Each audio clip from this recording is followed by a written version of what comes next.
Hi. അപ്പോൾ ഇന്ന് പുതിന റൈസാണ് കേട്ടോ ഉണ്ടാക്കുന്നത്. അപ്പോൾ അതിന് നമുക്ക് കുറച്ച് എണ്ണ ഒഴിച്ച് കൊടുത്തിട്ടുണ്ട് ഒരു പാത്രത്തിൽ. അപ്പോൾ അതിനാവശ്യമായ മസാലകളാണ് കേട്ടോ ഇത്. സാജീരകം, ഏലക്ക, ഗ്രാമ്പു, സ്റ്റാർ. ഇതൊന്നും നമുക്ക് എണ്ണയിലിട്ട് കൊടുക്കാം.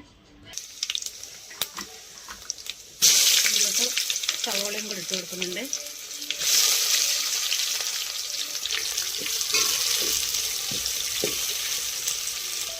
ഉള്ളി ഒന്ന് മൂത്ത് വരട്ടെ.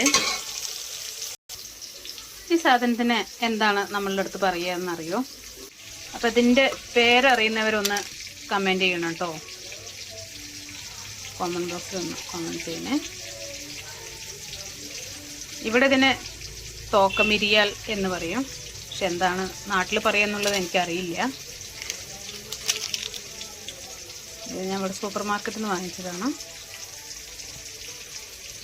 അപ്പോൾ പുതിന റൈസിന് വേണ്ട പുതിന, പച്ചമുളക്, ഇഞ്ചി, വെളുത്തുള്ളി കൂടെ ചേർത്ത് അരച്ചതാണ് കേട്ടോ. ഞാനിത് പേസ്റ്റ് രൂപത്തിലാണ്. നമുക്ക് കുറച്ച് പുതിന കേട്ടോ, നമുക്ക് എത്രയാണോ ഫ്ലേവറിന് ആവശ്യം അനുസരിച്ച് പുതിന ചേർത്താൽ മതി. അപ്പോൾ അതിലോട്ട് ഞാൻ ഈ പനീറും കൂടെ മിക്സ് ചെയ്യുന്നുണ്ട് കേട്ടോ. നിങ്ങളുടെ അടുത്ത് ഉണ്ടെങ്കിൽ നിങ്ങൾക്ക് ചേർത്ത് കൊടുത്താൽ മതി, ഇല്ലെങ്കിൽ അവോയ്ഡ് ചെയ്യാം. അത് ഞാൻ ഇതിൻ്റെ ഒപ്പം ചേർത്ത് കൊടുക്കുന്നുണ്ട്.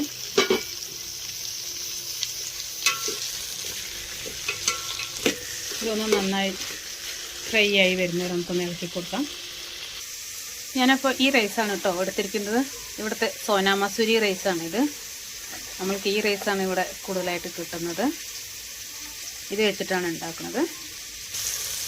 അപ്പോൾ നമ്മളുടെ സവോളയും പനീറൊക്കെ അവിടെ റെഡി ആവുന്നുണ്ട്. ഇതിലോട്ട് നമുക്ക് ആ പുതിനയും പച്ചമുളക്, ഇഞ്ചി, വെളുത്തുള്ളി എല്ലാം കൂടെ അരിഞ്ഞ ആ മിക്സ് ഒന്ന് ചേർത്ത് കൊടുക്കാം. ഒന്ന് നന്നായി മിക്സ് ചെയ്ത് ഈ പച്ചമണം മാറുന്ന വരെ നമുക്കൊന്ന് വേവിച്ചെടുക്കാം. ഇതിലോട്ട് കുറച്ച് ഉപ്പ് കൂടെ ചേർത്ത് കൊടുക്കുന്നുണ്ട്.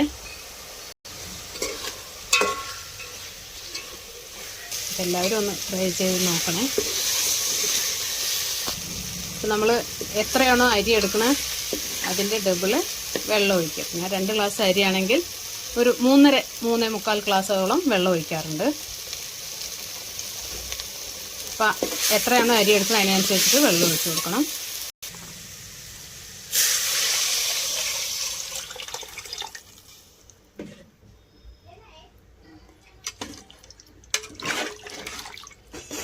അപ്പം ആവശ്യത്തിനുള്ള ഉപ്പൊക്കെ നമ്മൾക്ക് ഇപ്പം ഇട്ട് കൊടുക്കാം കേട്ടോ.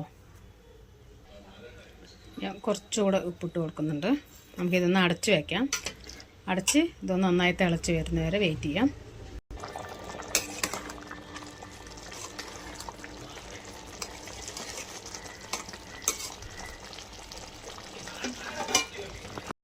അപ്പോൾ ഇതിലോട്ട് കുറച്ച് നെയ്യ് ചേർത്ത് കൊടുക്കുന്നുണ്ട് കേട്ടോ. ഞാൻ